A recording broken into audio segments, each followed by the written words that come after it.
அங்க மேலும் திரு வசனத்தில் உபதேசிக்கப்படுகிறவன் உபதேசிக்கிறவனுக்கு சகல நன்மைகளையும் பகிர்ந்து கொடுக்க கடவன். இங்க நன்மைகளை பகிர்ந்து கொடுக்க கடவன் அப்படின்னு எழுதுறார். அப்போ 8ஆம் வசனத்தை படிச்சீங்கன்னா, தன் மாம்சத்திற்கென்று விதைக்கிறவன் மாம்சத்தினாலே அழிவை அறுப்பான், ஆவிக்கென்று விதைக்கிறவன் ஆவியினாலே நித்திய ஜீவனை அறுப்பான். 9வது வசனம், நன்மை செய்கிறதில் சோர்ந்து போகாமல் இருப்போமாக. இப்ப மேலையும் நன்மை செய்யறத பத்தி எழுதுறாரு, கீழேயும் நன்மை செய்கிறத பத்தி எழுதுறாரு. இதுக்கு இடையில மனுஷன் எதை விதைக்கிறானோ அதை அறுப்பான் என்று எழுதுறார். அப்ப எதை விதைக்கணும்னு எழுதுறாரு? நன்மைய விதைக்கணும். நீங்க நல்லது செய்வீர்களானால் உங்களுக்கு நல்லது செய்யப்படும். நீங்கள் உதவி செய்தால் உங்களுக்கு உதவி செய்யப்படும். நீங்கள் மற்றவர்களுக்காக ஜெபித்தால் உங்களுக்காக ஜெபிக்கிறவர்களை தேவன் எழுப்புவார். நீங்கள் 1 மைல் தூரம் போனால் உங்களோடு 2 மைல் தூரம் மனிதர்கள் துணைக்கு வருவார்கள். நீங்கள் எதை செய்கிறீர்களோ நன்மை, அது திரும்ப உங்களுக்கு செய்யப்படும்ங்கிற கருத்துல எழுதுறாரே தவிர, தீமை செய்தால் தீமை வரும், நீங்கள் இடுக்கண் செய்தால் இடுக்கண் வரும், துன்பம் செய்தால் துன்பம் வரும், பாவம் செய்தால் பாவம் வரும். அந்த அடிப்படையில பவுல் அப்போஸ்தலன் இந்த வசனத்தை சபையாருக்கு சொல்லவில்லை. நீங்கள் கீழே இருக்கிற வசனங்களை கிட்டத்தட்ட 10 வசனங்கள் நீங்கள் படிப்பீர்களானால், 10ஆம் வசனம் வரைக்கும் நீங்கள் படிப்பீர்களானால், விசுவாச குடும்பத்தாருக்கு நன்மை செய்ய கடவோம் என்று முடிக்கிறார். அப்ப நீங்கள் எதை விதைக்கிறீர்கள்? ஒருத்தன் விதைக்கிறான், என்ன விதைக்கிறான்? நெல்லு விதைக்கிறான், நெல்லுதான் விளையும். கோதுமை விதைக்கிறான், கோதுமை தான் விளையும். எந்த தானியத்தை விதைக்கிறார்களோ சோ அந்த தானியம் விளையும். எப்படி நீங்கள் தீமையை விதைப்பீர்கள்? சாத்தான் தான் களையை விதைப்பான், சாத்தான் முட்களை விதைப்பான். ஆனால் தேவனுடைய பிள்ளைகள் ஒரு காலும் களைகளை விதைக்க மாட்டார்கள், முட்செடிகளை விதைக்க மாட்டார்கள். அப்ப தேவனுடைய பிள்ளைகள் விதைக்கிற அந்த விதைப்பு எல்லாமே நன்மைக்கு ஏதுவாகவே இருக்கும் என்பதை நாம் அனைவரும் மனதில் கொள்ள வேண்டும். கர்த்தருக்கு மகிமை உண்டாவதாக. நீங்க ஒரு தோட்டம் போட்டிருக்கிறீங்க, தோட்டத்துல என்ன போடுவீங்க? நான் கேக்குறேன், அரளி செடி போடுவீங்களா? ரோட்ல வச்சிருக்கான அரளி செடி. இல்ல தோட்டத்துல என்ன போடுவீங்க? கள்ளி செடி போடுவீங்களா? எருக்களம் செடி போடுவீங்களா தோட்டத்துல? அதுக்கா நீங்க தோட்டம் வச்சிருக்கிறீங்க? நீங்க தோட்டம் வைத்திருந்தால் நிச்சயமாக அரளி செடிகளையோ கள்ளி செடிகளையோ எருக்கம் செடிகளையோ நீங்கள் வைக்க மாட்டீர்கள். என்ன செடி வைப்பீர்கள்? கத்திரிக்காய் விதை போடுவீர்கள், வெண்டைக்காய் விதை போடுவீர்கள், நல்ல முட்டைக்கோசு, கேரட்டு, பீட்ரூட் போடுவீர்கள். அப்ப என்ன வளரும்? நீங்க என்ன போட்டீங்களோ அதுதான் வளரும். அப்ப நம்ம பிரயோஜனம் இல்லாத எதையுமே விதைக்கிறது இல்லை. முதல்ல அதை ஒத்துக்கிறீங்களா? பிரயோஜனம் இல்லாத எதையும் சபை விதைப்பது இல்லை. எத்தனை பேர் நம்புறீங்க? நாம் அனைவரும் பிரயோஜனம் உள்ளவைகளைத்தான் விதைத்து பழகி இருக்கிறோம். இன்னும் அதைத்தான் விதைக்க வேண்டும் என்று ஆண்டவர் நமக்கு போதிக்கிறார். இப்ப திருக்குறள் உங்களுக்கு தெரியும் இல்லையா? பொதுவா விசுவாசிகளுக்கு பைபிள் தெரியுதோ இல்லையோ, மற்ற காரியங்களை அறிந்திருப்பார்கள். இப்ப பிறருக்கின்னா பிற்பகல் செய்யின், முற்பகல் செய்யின், தமக்கின்னா பிற்பகல் தாமே வரும். பிறருக்கு முற்பகல் செய்யின் தமக்கின்னா பிற்பகல் தாமே வரும். நம்ம முதல்ல ஒரு நன்மைய யாருக்காயிலும் செய்தால் அது சரியான வேளையில நேரத்துல அந்த நன்மை மற்றவர்கள் மூலம் திரும்ப உனக்கு வரும் அப்படின்னு திருவள்ளுவர் எழுதியிருக்கிறார். எதை படிச்சு எழுதினாருன்னு எனக்கு தெரியல. நான் நினைக்கிறேன் வேதம் படிச்சாதான் இப்படியெல்லாம் எழுத முடியும். அதனால வேதத்துல இருந்துதான் அவர் எடுத்து எழுதி இருக்கிறார். கர்த்தருக்கு மகிமை உண்டாவதாக.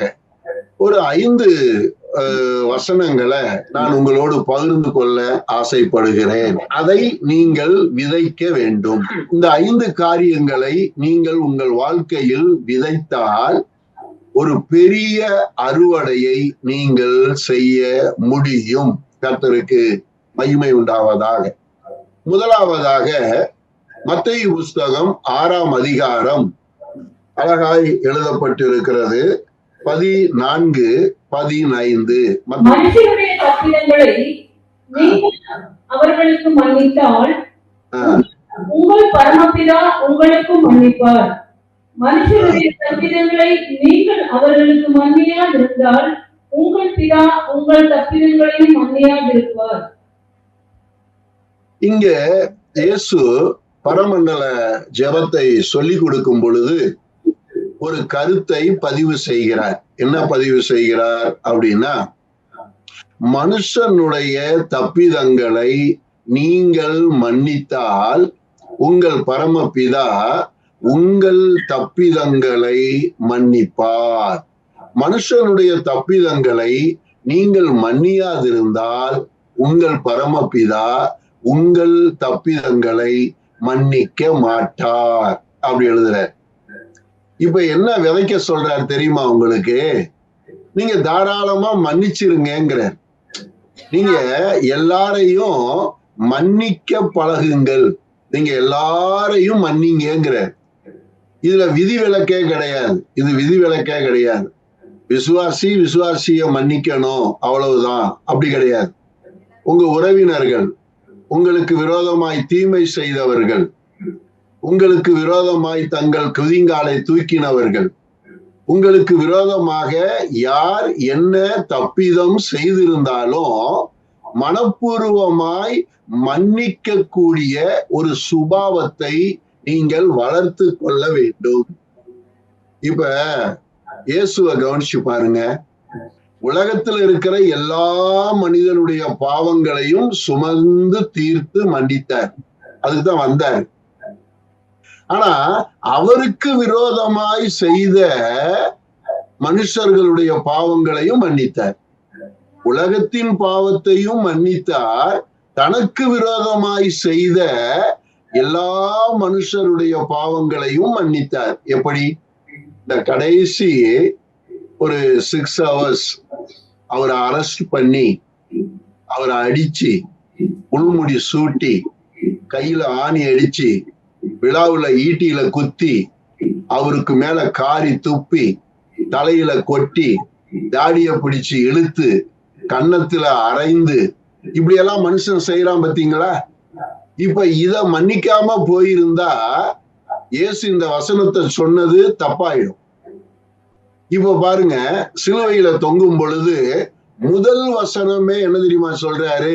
பிதாவே, தாங்கள் செய்கிறது இன்னதென்று அறியாமல் செய்கிறார்கள், இவர்கள் செய்தத மன்னியும். பாருங்க, எல்லாருடைய பாவங்களை மன்னிக்கிறது தேவன். இப்ப தனக்கு விரோதமாய் செய்தவர்களுடைய பாவங்களை மன்னித்தாரே, அது உங்களுக்கும் எனக்கும் முன்மாதிரி. அப்ப இயேசு என்ன நமக்கு கற்றுக் கொடுக்கிறார் என்றால், நீங்க உலகத்தின் பாவத்தை மன்னிக்க முடியாது, ஏன்னா நீங்க தேவன் கிடையாது. ஆனால் உங்களுக்கு விரோதமாய் செய்யப்படுகிற பாவங்களை, தவறுகளை, தீமைகளை மனப்பூர்வமாய் நீங்கள் மன்னிக்க வேண்டும். இப்ப மனைவி அறியாமையில பேசுவா, அத மன்னிக்காம இருதயத்துல வச்சுக்கிட்டு இருக்க கூடாது. கணவன் கோபத்துல திட்டிடுவாரு, அத நீங்க இருதயத்துல வச்சுக்கிட்டு இருக்க கூடாது. சாயங்காலத்துக்குள்ள மன்னிச்சிடணும். நீங்க குடும்பங்கள்ல இந்த மன்னிக்கிற கேரக்டரை வளர்த்து கொள்ள வேண்டும். வீடுகள்ல உறவினர்களுக்கு உள்ள மன்னிக்கிற குணத்தை நீங்கள் வெளிப்படுத்த வேண்டும். அக்கா, தங்கச்சி, மச்சான், மாமன், அண்ணன், தம்பி, சித்தப்பா, பெரியப்பா, எவனாச்சும் ஒருத்தன் உங்களை வம்புக்கு இழுப்பான். நீங்க சும்மா இருந்தா கூட உங்களை பார்த்து கொலைப்பான். அதனால நீங்க அதை வைராக்கியமா வைத்து கொண்டு இராமல் தாராளமாய் நீங்கள் மன்னிப்பீர்களானால் அது உங்களுக்கு ஆசீர்வாதம்.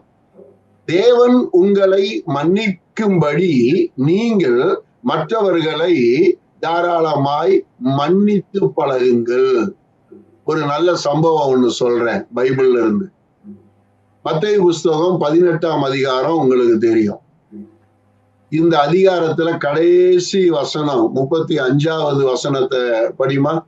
நீங்களும் அவனவன் தன் தன் சகோதரன் செய்த தப்பிதங்களை மனப்பூர்வமாய் மன்னியாமல் போனால் என் பரமபிதாவும் உங்களுக்கு இப்படியே செய்வார் என்றார்.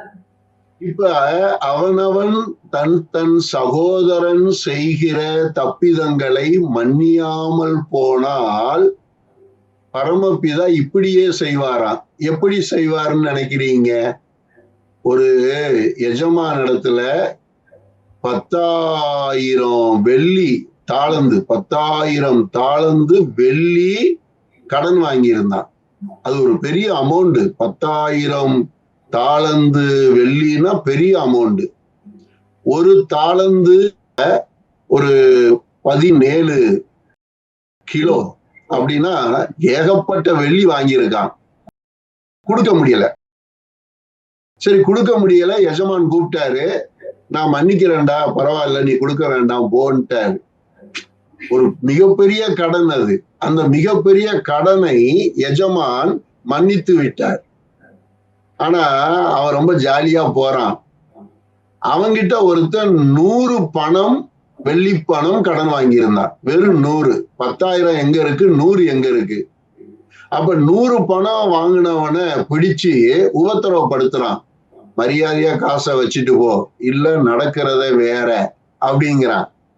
இத ஒருத்தன் எஜமானுக்கு சொல்லிட்டான். இப்ப எஜமானுக்கு சொன்ன உடனே எஜமானனுக்கு கோபம் வந்துருச்சு.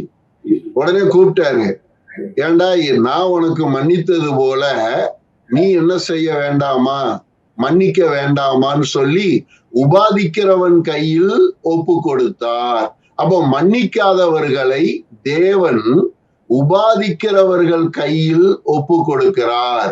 மன்னிக்காதது ஒரு பாவம். நீங்க எத்தனை பேர் விளங்கி கொள்றீங்களோ தெரியல. நீங்க மற்ற பாவங்கள் செய்ய மாட்டீங்க. நீங்க யாரையாச்சும் மன்னிக்கலைன்னா நீங்க பாவம் செய்றீங்கன்னு அர்த்தம். பாவம் செய்தவர்களைத்தான் சாத்தானிடத்தில் ஒப்பு கொடுப்பார்கள். பாவம் செய்தவர்களை சாத்தானிடத்தில் ஒப்பு கொடுப்பார்கள். இங்கே எஜமான் ஆண்டவர் இந்த மனுஷனை சாத்தான் கையில, உபாதிக்கிறவன் கையில ஒப்பு கொடுக்கிறாங்க. அப்படியே நீங்க 1 கொரிந்தியருக்கு போங்க.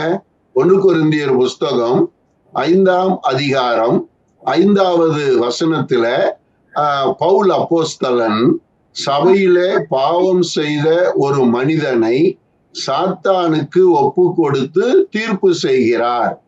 5ஆம் வசனம் படிங்க.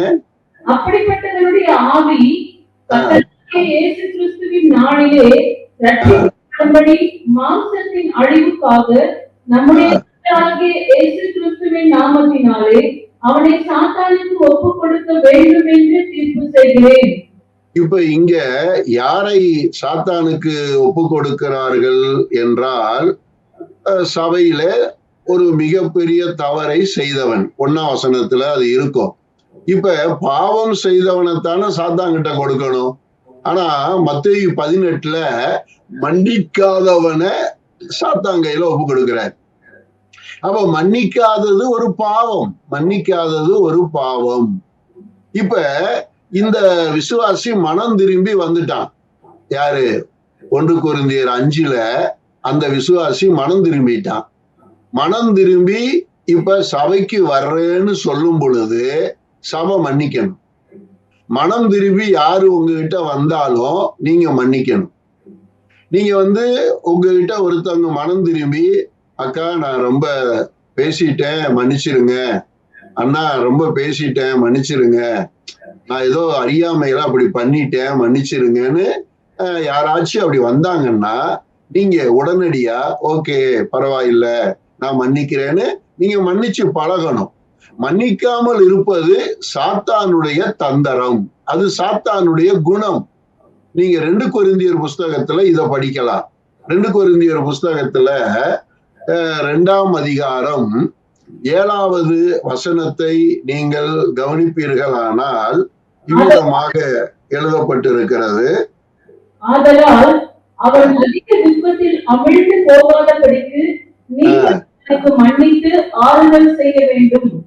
அவன் அதிக துக்கத்திலே மடிந்து போகாதபடி, அழிந்து போகாதபடி, அமிழ்ந்து போகாதபடி நீங்கள் அவனுக்கு மன்னிக்க வேண்டும்னு எழுதுறார்.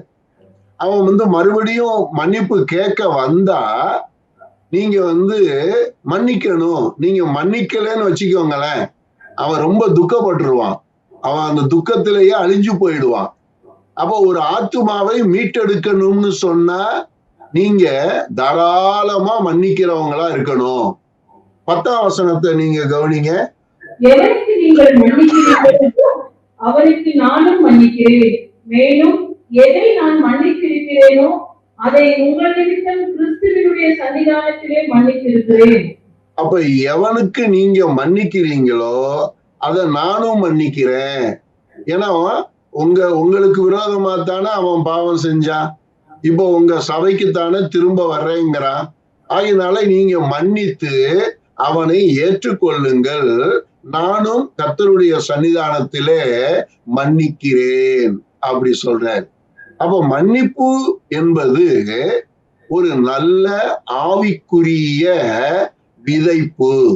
நீங்க தாராளமாய் மன்னிக்க பழகிவிட்டால் கர்த்தர் உங்களுடைய குறைவுகள் எல்லாவற்றையும் தாராளமாய் மன்னிக்கிறவராக இருக்கிறார். ஒருத்தர் மன்னிப்பு கேட்கிறான்னு வச்சுக்கோங்களேன், மன்னிப்பு கேட்கிறவன் யாரு? மனுஷன். மனுஷன் மன்னிப்பு கேட்கணும். நல்ல மனுஷன் தவறுக்கு மனஸ்தாபப்பட்டு மன்னிப்பு கேட்கணும். நீங்க மன்னித்தால் நீங்க யார் தெரியுமா? தேவன். ஏன்னா மன்னிக்கிறவர் தேவன் தானே. அப்ப நீங்க மன்னிக்கும் பொழுது தேவனாக மாறுகிறீர்கள். நீங்கள் மன்னிப்பு கேட்கும் பொழுது நல்ல மனிதனாக மாறுகிறீர்கள். நீங்கள் தேவனாகவும் மனிதனாகவும் உலகத்துல வாழணும். மன்னிப்பு கேட்கவும் தெரியணும், மன்னிப்பு கொடுக்கவும் தெரியணும். பக்கத்துல சொல்லு, மன்னிப்பு கேட்கவும் தெரியணும், மன்னிப்பு கொடுக்கவும் தெரியணும். Praise the Lord. ஹல்லேலூயா. கர்த்தருக்கு மகிமை உண்டாவதாக. ஆகையினால நீங்கள் எதை விதைக்கிறீர்கள் என்றால் மன்னிப்பை நான் விதைக்கிறேன். மன்னிப்பை நான் விதைக்கிறபடியினால் மன்னிப்பை நான் அறுவடை செய்து கொண்டிருப்பேன். அந்த அடிப்படைக்கு நீங்கள் வர வேண்டும். இந்த மன்னிப்பு அப்படிங்கிற வார்த்தை ஆதியாகமத்துல முதல் முறையா எங்க வருது அப்படின்னு பாத்தீங்கன்னா 50ஆம் அதிகாரத்துலதான் வருது. இந்த 50ஆம் அதிகாரத்துல சகோதரர்கள் யோசேப்பை பார்த்து நாங்கள் செய்த அக்கிரமங்களையும் தவறுகளையும் எங்களுக்கு நீ மன்னிக்கணும்னு சொல்லி அப்பா சொல்லியிருந்தாரு. ஏன்னா 16வது வசனத்துல நீங்க படிச்சீங்கன்னா, உம்முடைய சகோதரர் உமக்கு பொல்லாங்கு செய்திருந்தாலும் அவர்கள் செய்த துரோகத்தையும் பாதகத்தையும் நீர் தயவு செய்து மன்னிக்க வேண்டும் என்று உம்முடைய தகப்பனார் மரணம் அடையும் முன்னே உமக்கு சொல்லும்படி கட்டளை இட்டார். 17 அப்படி எழுதியிருக்கு. ஏன் மன்னிப்பு முதல்ல அந்த இடத்துல வருது அப்படின்னு கவனிச்சீங்கன்னா, யோசேப்பு தான் மன்னிக்கணும். யோசேப்பு மன்னிக்கிறதுக்கு அவங்க அப்பா சொன்னாராம். யோசேப்புடைய அப்பா, எவ்வளவு அழகு பைபிள். பிதா சொன்னாரு இயேசுவுக்கு, இயேசுதான் யோசேப்பு. அப்ப இயேசுவுக்கு பிதா சொல்றாரு, சகோதரர்கள் செய்த எல்லா துரோகத்தையும் எல்லா பாதகத்தையும் தாராளமா மன்னிச்சிருப்பான்னு. அப்ப இயேசு சகோதரராகிய நீங்கள், சபை மக்கள், உலகமெங்கும் இருக்கிற அந்த மனிதர்கள் செய்கிற தப்புகளை தவறுகளை யோசேப்பாகிய இயேசு தாராளமாய் மன்னித்தது போல இயேசு நம்மை மன்னிக்கிறவராக இருக்கிறார். அவர் மன்னிப்பின் தேவன். மன்னிப்பின் தேவன். உலக மனுஷன் வேணும்னா சொல்லலாம், தமிழ்ல எனக்கு பிடிக்காத வார்த்தை அப்படின்னு சொல்லி. ஆனா பரலோக தேவனுக்கு உலகத்திலேயே பிடிச்ச வார்த்தை மன்னிப்பு. பரலோக தேவனுக்கு ஒரு அல்லியா சொல்லாமே. அப்ப மனிதனுக்கு பிடிக்காத வார்த்தை மன்னிப்பாக இருக்கலாம், ஆனால் தேவனுக்கு மிகவும் பிடித்த வார்த்தை மன்னிப்பு. இப்ப ஒரு அல்லியா சொல்லி இருக்கலாமே, அதுக்குதான் மறுபடியும் சொல்றேன். இப்ப தேவனாகிய கர்த்தர் விரும்புகிறது என்ன அப்படின்னா, ஒருவரை ஒருவர் என்ன செய்யுங்கள், மன்னியுங்கள். அப்ப அது நீங்க விதைக்கணும். நீங்க அதை விதைச்சீங்கன்னா நீங்க அதை அறுப்பீங்க. இரண்டாவதாக, நீங்கள் வேதத்தை வாசிப்பீர்களானால் ரொம்ப அழகாக எழுதப்பட்டிருக்கு. 1 பேதுரு 3ஆம் அதிகாரம் 9வது வசனத்தை கவனியுங்கள். தீமைக்கு தீமையையும் உதாசனத்தையும் சரிபற்றாமல் அதற்கு பதிலாக நீங்கள் ஆசீர்வாதத்தை சுதந்திரித்துக் கொள்ளும்படி அழைக்கப்பட்டவர்கள் என்று அறிந்து ஆசீர்வதியுங்கள். நீங்கள் ஆசீர்வாதத்தை சுதந்திரித்துக் கொள்வதற்காக அழைக்கப்பட்டவர்கள் என்று அறிந்து ஆசீர்வதியுங்கள். எதை நீங்க சுதந்திரிக்கணும்? ஆசீர்வாதம். அப்படின்னா எதை விதைக்கணும்? ஆசீர்வாதம். ஆசீர்வாதத்தை விதைக்க விதைக்க விதைக்க ஆசீர்வாதத்தை நீங்கள் அறுவடை செய்து கொண்டே இருப்பீர்கள். பொதுவா நீங்க யார ஆசீர்வதிப்பீங்க? உங்களை ஆசீர்வதிக்கிறவர்களைத்தான் நம்ம ஆசீர்வதிப்போம். அதான உண்மை. இப்போ உங்க வீடு கிரக பிரவேசத்துக்கு எவனாச்சும் ஒருத்தன் ஒரு அண்டாவை தூக்கிட்டு வந்தா, அவன் வீடு கட்டும் பொழுது அவனுடைய வீடு கிரக பிரவேசத்துக்கு ஒரு அண்டாவை தூக்கிட்டு போவீங்க. மிக்சியை கொடுத்தா நீங்க மிக்சியை கொண்டு போய் கொடுத்துருவீங்க. அவன் என்ன கொடுக்குறானோ அதை மனசுல வச்சுக்கிட்டு அதவே கொண்டு போய் திரும்ப என்ன செஞ்சிருவோம்? நம்ம கொடுத்துருவோம். இது ஆசீர்வாதம் கிடையாது. இதுக்கு பெயர் அல்ல ஆசீர்வாதம் என்பது. ஒருவன் பசியாக இருந்தால் அவனுக்கு ஆகாரம் கொடு. அவன் ஆகாரம் கொடுத்ததுனால நீ ஆகாரம் கொடுப்பது அல்ல ஆசீர்வாதம். ஒருவன் தாகமாக இருந்தால் அவனுக்கு பானம் கொடு. அவன் பானம் கொடுத்ததுனால நீங்க பானம் கொடுக்கிறது அல்ல. அவன் கொடுக்கிறானோ கொடுக்கலையோ, உங்க கடமை என்ன? நீங்கள் மனப்பூர்வமாய், தாராளமாய், உதாரத்துவமாய் நீங்கள் ஆசீர்வதிக்க வேண்டும் என்று வேதம் சொல்லுது. ரோமர்ல ஒரு வசனம் படிங்க. ரோமருக்கு எழுதின நிருபம் 12ஆம் அதிகாரம் 14வது வசனத்தை வாசியுங்கள். உங்களை துன்பப்படுத்துகிறவர்களை ஆசீர்வதியுங்கள். உங்களை துன்பப்படுத்துகிறவர்களை ஆசீர்வதியுங்கள். ஆசீர்வதிக்க வேண்டியதே அன்றி ஆசீர்வதிக்க வேண்டியதே அன்றி சபியாதிருங்கள். யார ஆசீர்வதிக்கணும்னு பைபிள் சொல்லுது? உங்களை துன்பப்படுத்துகிறவர்களை நீங்கள் ஆசீர்வதியுங்கள். ஈசாக்கு தேசத்துல விதை விதைத்தான். 100 மடங்கு கர்த்தர் ஆசீர்வதிச்சார். ஏன் அப்படி 100 மடங்கு ஈசாக்க கர்த்தர் ஆசீர்வதிச்சாரு? அதுக்கு முன்னாடி ஈசாக்கு ஒரு துறவை தோண்டுகிறான், கிணறு. அந்த ஊருக்காரங்கெல்லாம் இது எங்களுக்கு வேணும், இது எங்க இடம், நீ எப்படி தோண்டலாம்? அப்படியே தோண்டினதை மூடல. அப்படியே விட்டுட்டு போயிட்டான். சரி நீங்க தண்ணி எடுத்துக்கோங்கன்னு. வேற இடத்துல போய் கிணறு தோன்றான்.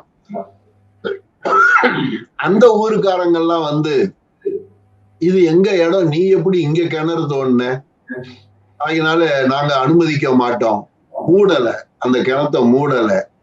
சரி பரவாயில்ல, நீங்க எடுத்துக்கோங்க, நீங்க வந்து தண்ணீர் எடுத்துக்கோங்கன்ட்டு விட்டுட்டு போயிட்டான்.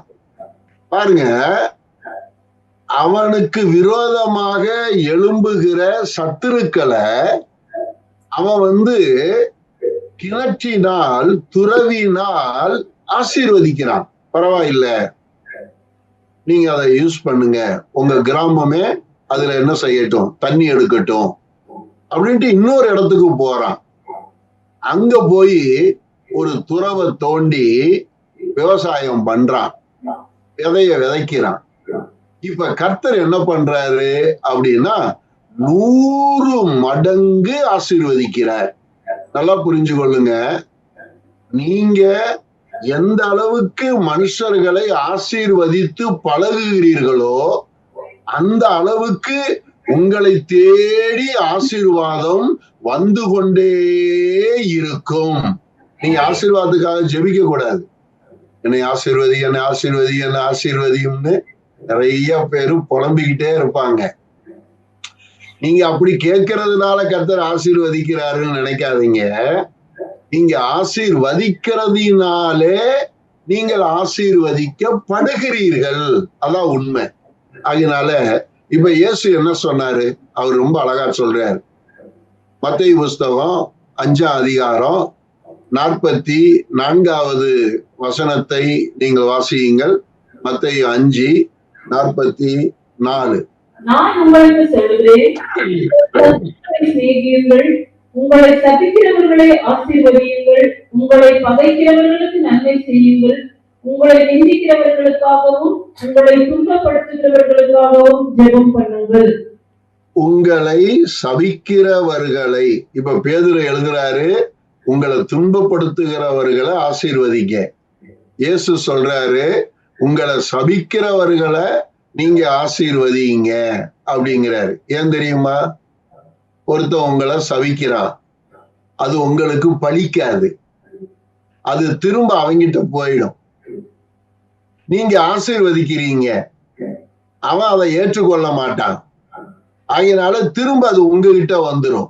பாருங்க, அவன் சபிக்கிறது அவங்கிட்ட போயிடும், நீங்க ஆசீர்வதிக்கிறது அது திரும்ப உங்ககிட்ட வந்துடும்.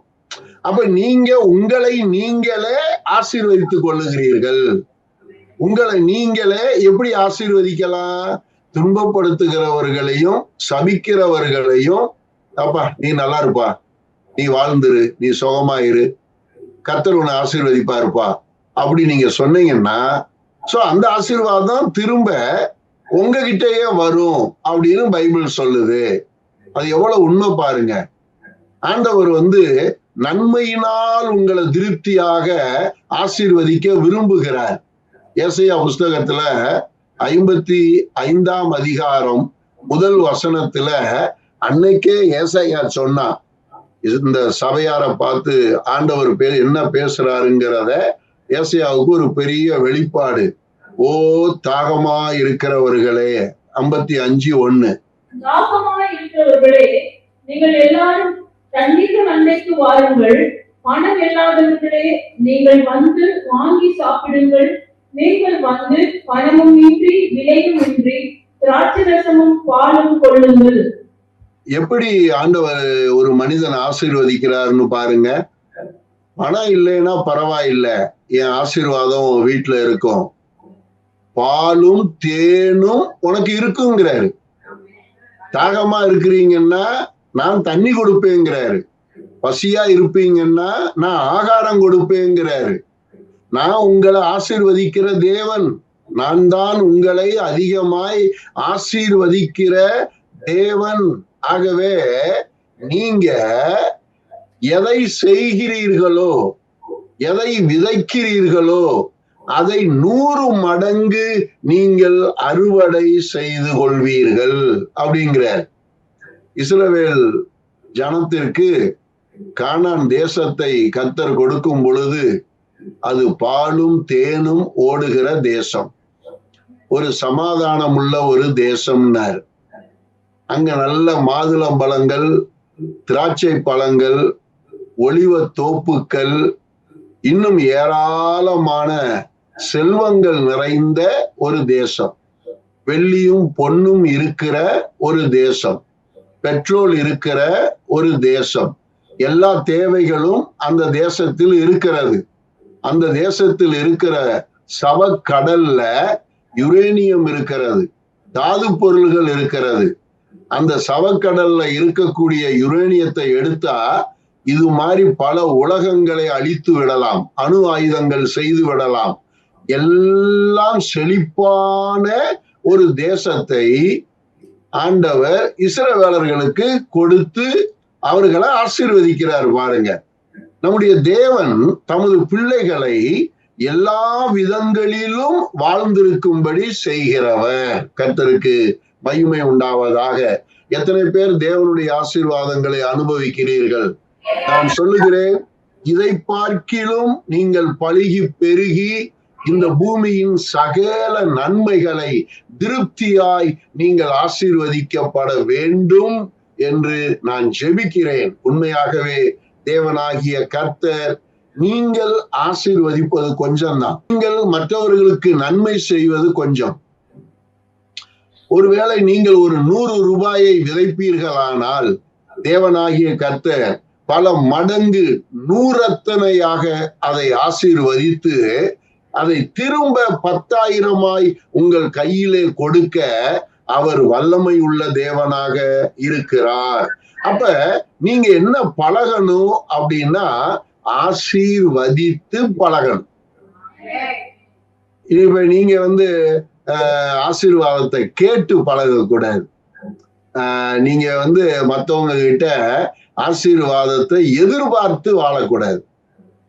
நீங்க ஆசீர்வதிக்கிற ஸ்தானத்துல இருக்கிறீங்க. ஆசீர்வாதத்தை பெறுகிற ஸ்தானத்துல கர்த்தர் உங்களை வைக்கல. நீங்க கொடுக்கிற ஸ்தானத்துல கர்த்தர் உங்களை வச்சிருக்கிறார். ஆசீர்வதிக்கிற ஸ்தானத்துல கர்த்தர் உங்களை வச்சிருக்கிறார். பிச்சை எடுக்கிற ஸ்தானத்துல வைக்கல, பிச்சை போடுகிற ஸ்தானத்துல கர்த்தர் உங்களை வைத்திருக்கிறார். எத்தனை பேர் விசுவாசிக்கிறீங்க? நான் கேட்கிறவனாக அல்ல, நான் கொடுக்கிறவனாக கர்த்தர் என்னை வைத்திருக்கிறார். ஹல்லேலூயா. பாருங்க, இதவே இன்னொரு விதத்துல கர்த்தர் சொல்லுவார். மூன்றாவதாக லூக்கா புஸ்தகம் 6ஆம் அதிகாரம் 38வது வசனத்தை கவனிப்பீர்களானால் ரொம்ப அழகா அந்த வசனத்துல இவ்விதமாய் நாம் வாசிக்கிறோம். லூக்கா 6:38. கொடுங்கள், அப்பொழுது உங்களுக்கு கொடுக்கப்படும். அமுக்கி குலுக்கி சரிந்து விழும்படி நன்றாய் அளந்து உங்கள் மடியிலே போடுவார்கள். நீங்கள் எந்த அளவினால் அளக்கிறீர்களோ அந்த அளவினால் உங்களுக்கும் அளக்கப்படும் என்றார். நீங்கள் எந்த அளவினால் அளக்கிறீர்களோ, அளவுனா என்ன? உலக்கு. அந்த காலத்துல அளவுனா உலக்கு, கால்படி, அரைப்படி, ஒருபடி, மரக்கால், அப்படியே மூட்டை, களம், பெருகிக்கிட்டே போகுது எண்ணிக்கை. அளவு ரொம்ப பெருகிக்கிட்டே போகுது. நீங்க எந்த அளவினால் அளக்கிறீர்களோ அதே அளவு அல்ல, அமுக்கி குலுக்கி சரிந்து விழும்படி நன்றாய் அளந்து உங்கள் மடியில் போடுவார்கள்.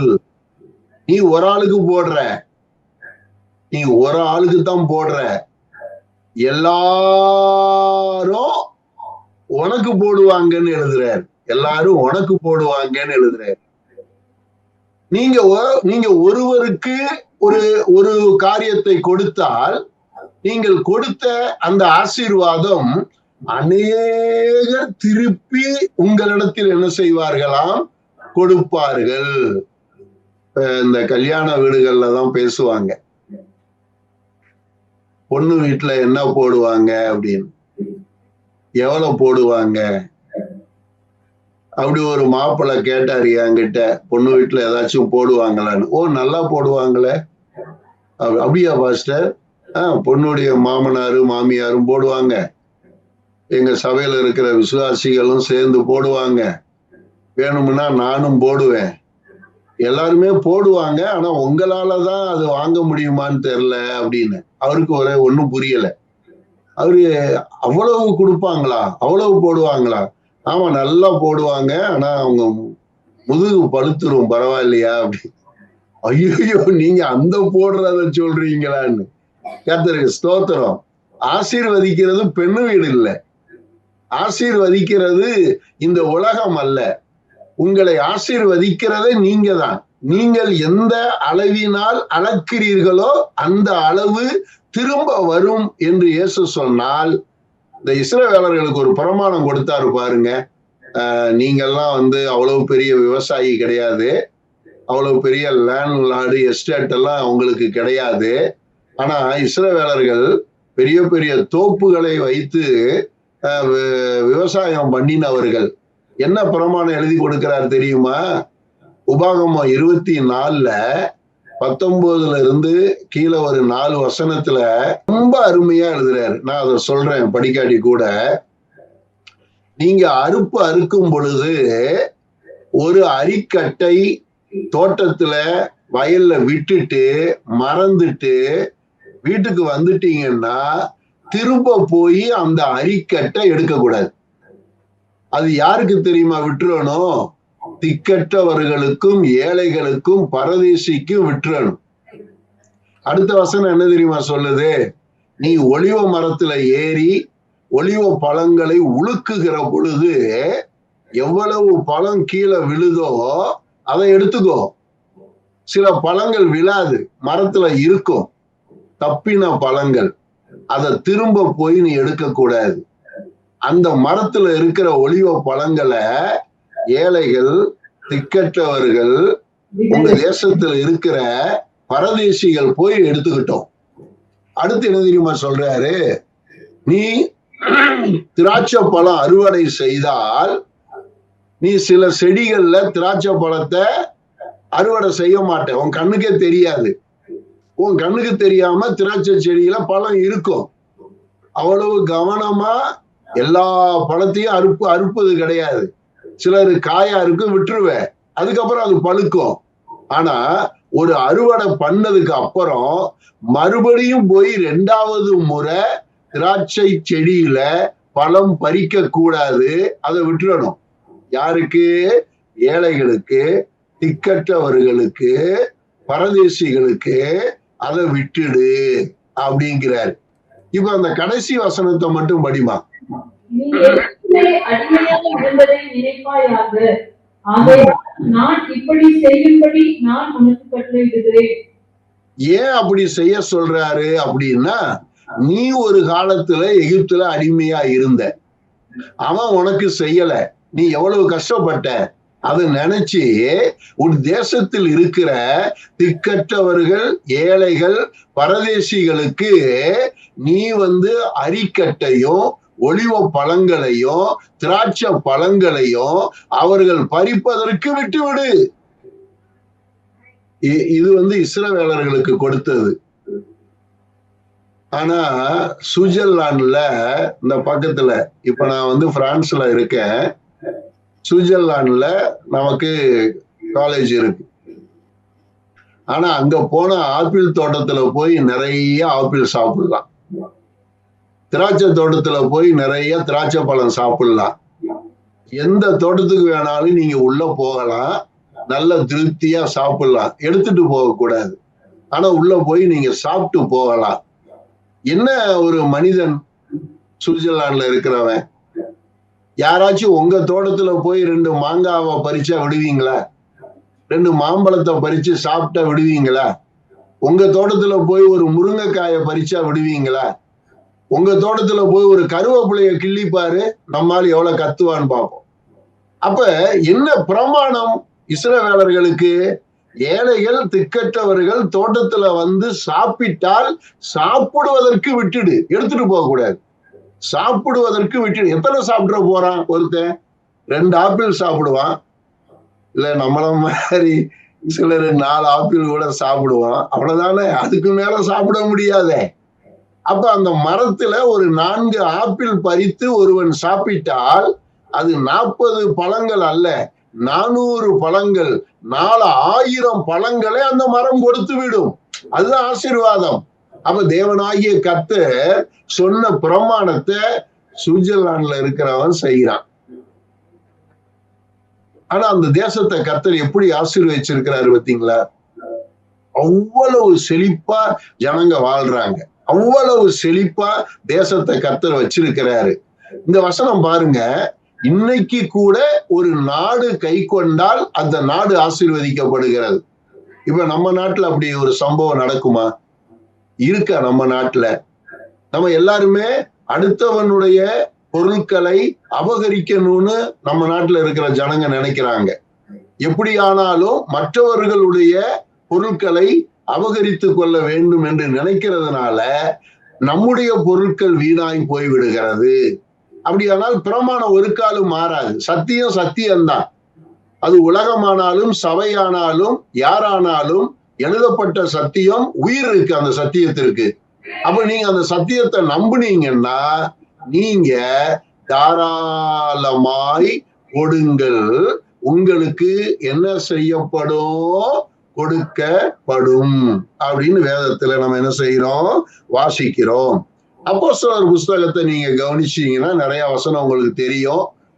பர்னபா தன்னுடைய சொத்துக்களை வித்து, வீட்டை வித்து அப்போஸ்தலர் பாதத்துல கொண்டு போய் வச்சிட்டான் பர்னபா. 4ஆம் அதிகாரம் 35வது வசனத்துல அந்த எல்லா விசுவாசிகளும் நிலங்களையும் வீடுகளையும் தேவனுடைய நாமத்திற்காக கொண்டு போய் தியாகம் பண்ணி விட்டார்கள். அப்போஸ்தலர் புஸ்தகத்துல பரிசுத்தவான்களுக்காக தர்ம பணத்தை சேகரித்து பவுல் கையில கொடுத்து அனுப்புகிறார்கள். அப்போஸ்தலர் புஸ்தகத்துல சபையில் இருக்கிற விதவைகளுக்கு, ஏழைகளுக்கு தேவையான பண உதவிகளை செய்கிறார்கள் 6ஆம் அதிகாரத்துல. அப்ப அப்போஸ்தலர் புஸ்தகத்தை நீங்க கவனமா படிச்சா சபை நன்மையை விதைத்தது, பொருளை விதைத்தது, சொத்துக்களை விதைத்தார்கள், தாராளமாய் கொடுத்தார்கள். அதான் ஆபிரகாம். ஏன் ஆபிரகாமுக்கு நீங்க பிள்ளைங்க? ஆபிரகாம் என்ன பண்ணான்னு நினைக்கிறீங்க நீங்க? ஆபிரகாம் சகலவற்றையும் அவன் கொடுத்தான். இந்த கொடுக்கிறதுங்கிறது காசு பணம் மட்டுமல்ல, காசு பணம் மட்டுமல்ல. உங்க பிரயாசத்தை கொடுக்கணும், விதைக்கணும். உங்க நேரத்தை விதைக்கணும் இயேசுவுக்காக. உங்க உழைப்பை விதைக்கணும் இயேசுவுக்காக. உங்க உழைப்பை நீங்க விதைக்கணும். நீங்க சபையில இயேசுவுக்காக உங்கள் உழைப்பை கொடுக்கணும், நேரத்தை கொடுக்கணும், பிரயாசத்தை கொடுக்கணும். இப்ப ஆபிரகாம பாருங்க, லோத்துவுக்கும் ஆபிரகாமுக்கும் பிரச்சனை 13ஆம் அதிகாரத்துல. அப்ப ஆபிரகாம் என்ன சொல்றான்? தம்பி, நீ வலது பக்கம் போனா நான் இடது பக்கம் போறேன் தம்பி, உனக்கு என்ன விருப்பமோ நீ அதை எடுத்துக்கூடா அப்படிங்கிறான் பாருங்க. லோத்து அப்படியே பாக்குறான். சோதம் கொமாரா நல்லா பச்சை பசேர்னு இருக்கு. ஆபிரகாம் கிட்ட சொல்றான், அண்ணா இந்த சோதம் கொமாரா செழிப்பா இருக்குண்ணா, நான் அங்க போறேன்னா, எனக்கு ஆடு மாடெல்லாம் அதிகம், பரவாயில்ல நீ போடான்ட்டு விட்டு கொடுக்கிறான் பாருங்க. அதுவும் கொடுக்கிறது தான். நீங்க உங்க வாழ்க்கையில யாருக்காச்சும் விட்டு கொடுத்துருக்கிறீங்களா? சரி நீ சூஸ் பண்ணிக்கோ, உனக்கு என்ன பிடிக்கும், சரி எடுத்துக்கோ. நம்ம சபையில அக்கா தங்கச்சி இருக்காங்க, விட்டு கொடுப்பீங்களா? அண்ணன் தம்பி இருக்கீங்க, விட்டு கொடுப்பீங்களா? ஒரே ஒரு பழத்தை கொண்டு ஞான பழம், உங்களுக்கு தெரியும் தானே அந்த கதை. அண்ணனுக்கா தம்பிக்கா போட்டி வச்சு வாங்குவது அல்ல, விட்டு கொடுக்கணும். அண்ணனுக்கு வேணுமா? பரவாயில்ல தம்பி சொல்லணும். தம்பிக்கு வேணுமா? பரவாயில்ல அண்ணன் சொல்லணும். எத்தனை அண்ணன் தம்பிகள் ஒருவருக்கு ஒருவர் விட்டு கொடுக்கிறீர்கள்? கணவன் மனைவி விட்டு கொடுத்திருக்கிறீங்களா? நான் கேட்கிறேன். கணவன் மனைவி.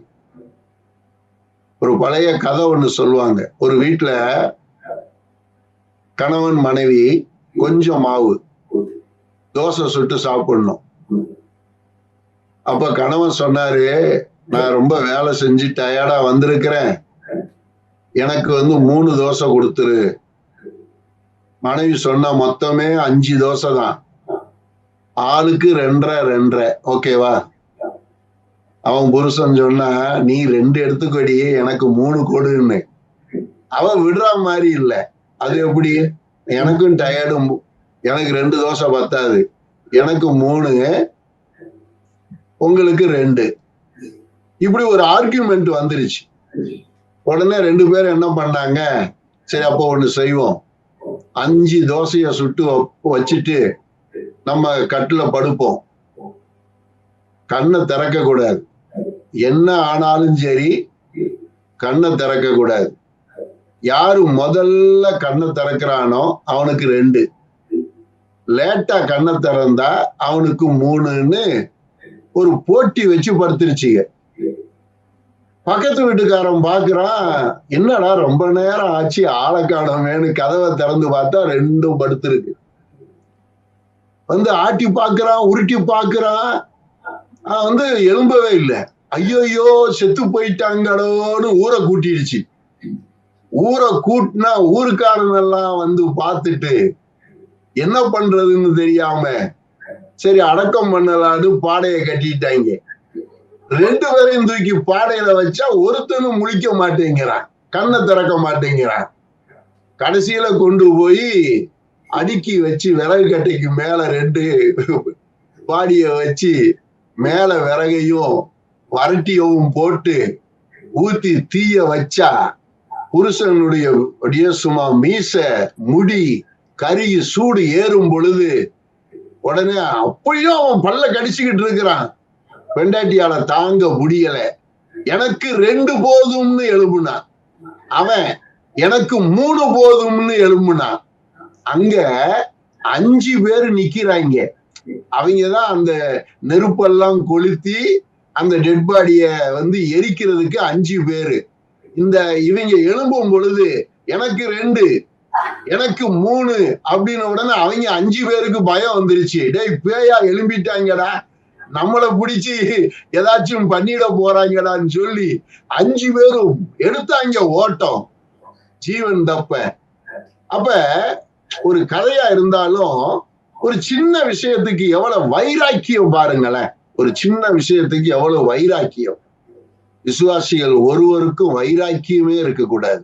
தாராளம், நோ வைராக்கியம், தாராளம். Price the Lord, hallelujah. கர்த்தருக்கு மகிமை உண்டாவதாக. ஆபிரகாம் ஏன் ஆசீர்வதிக்கப்பட்டான்? தாராளம், விட்டுக்கொடு, பரவாயில்ல. ஆபிரகாம் வீட்டு வாசல்ல 3 பேர் உட்கார்ந்து இருக்கிறாங்க. ஆபிரகாம் போய் இங்க இருங்க, நான் போயிட்டு உங்களுக்கு சாப்பாடு செஞ்சு கொண்டு வர்றேங்கிறான். என்ன தலையெழுத்தா அவனுக்கு சோறு போடுறதுக்கு? எவனோ வீட்டு வாசல்ல உட்கார்ந்து இருக்கிறவனுக்கு எதுக்கு சோறு போடணும்? அதான் அந்த உதாரத்துவம். ஆபிரகாம் ஆண்டவர் அதெல்லாம் பாக்குறாரு. என்ன நன்மை செய்யறான், எவ்வளவு கொடுக்கிறான், விட்டு கொடுக்கிறான், ஆகாரம் கொடுக்கிறான், தசமபாகம் கொடுக்கிறான், மெல்கிசேதேக்குக்கு காணிக்க கொடுக்கிறான், வீட்டை கொடுக்கிறான், நிலத்தை தேசத்தையே கொடுத்துட்டு பரதேசியாய் போனான். அப்ப ஆபிரகாம் எல்லாவற்றையும் இழந்து பரதேசியாய் போனான். கர்த்தர் அதை பார்த்து கானான் தேசத்தையே அவன் சந்ததிக்கு கொடுத்தார். ஒரு உண்மையை சொல்லட்டுமா? அருமை பெற்றோரே, உங்கள் பிள்ளைகளுக்காக சேர்த்து வைக்க வேண்டாம், தேவனுக்காக நீங்கள் செலவு செய்தால் உங்கள் பிள்ளைகளுக்காக தேவன் சேர்த்து வைப்பார். நீங்கள் உங்களுடைய சந்ததிக்காக சொத்து சேர்க்க வேண்டாம், உங்களுக்கு சொத்து சேர்க்கிறவர் கர்த்தர். நீ கர்த்தருக்காக எந்த அளவுக்கு விதைக்கிறாயோ, கொடுக்கிறாயோ, ஆசீர்வதிக்கிறாயோ, அந்த அளவுக்கு திரும்ப அது உங்களுக்கு வரும் என்பதில எந்த சந்தேகமும் இல்லை. நீதிமொழிகள்ல ஒரு சூப்பர் வசனம், நீதிமொழிகளின் புஸ்தகத்துல நீங்க படிச்சிருப்பீங்க.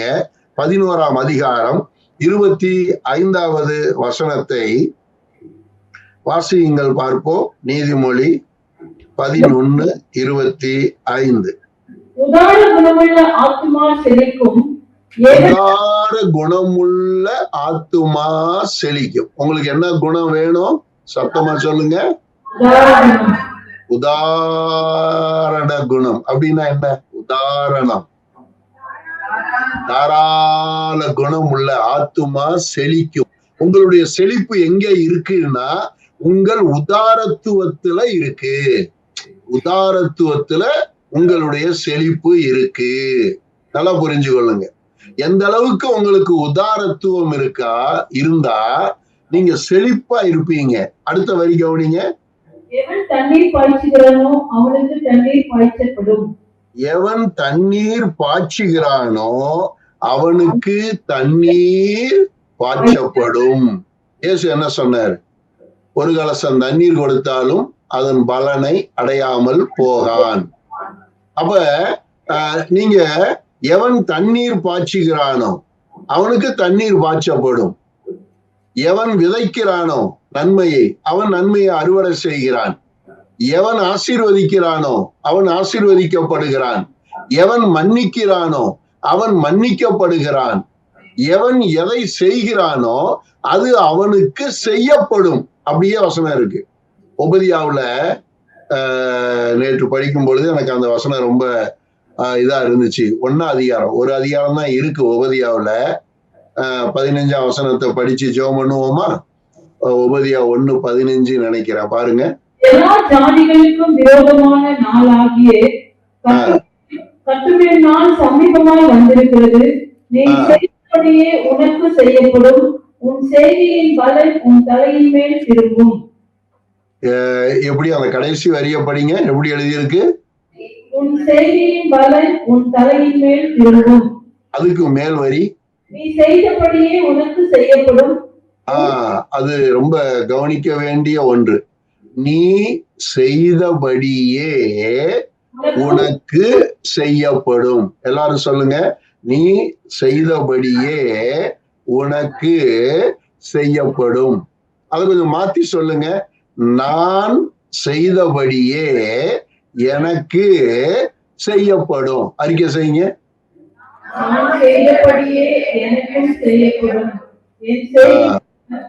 பக்கத்துல சொல்லுங்க. நீ செய்தபடியே உனக்கு செய்யப்படும்.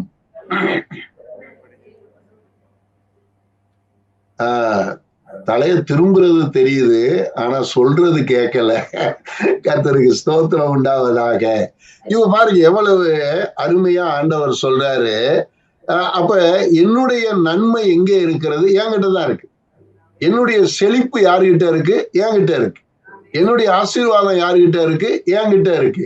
நான் எதை செய்கிறேனோ, எதை விதைக்கிறேனோ, எதை கொடுக்கிறேனோ, எதை ஆண்டவருக்காக மன்னிக்கிறேனோ, எப்படி உதாரத்துவமாய் இருக்கிறேனோ அப்படியே எனக்கு என்ன செய்யப்படுகிறது? செய்யப்படுகிறது. தீமையானாலும் அப்படித்தான், நன்மையானாலும் அப்படித்தான். நல்லா புரிந்து கொள்ளுங்க. தீமை செய்தாலும் அது ரிட்டர்ன் வரும், நன்மை செய்தாலும் அது ரிட்டர்ன் வரும். அப்ப சபை எதை சூஸ் பண்ணணும்? சபை எதை தெரிந்து கொள்ள வேண்டும்? நன்மையானதை தெரிந்து கொள்ள வேண்டும்.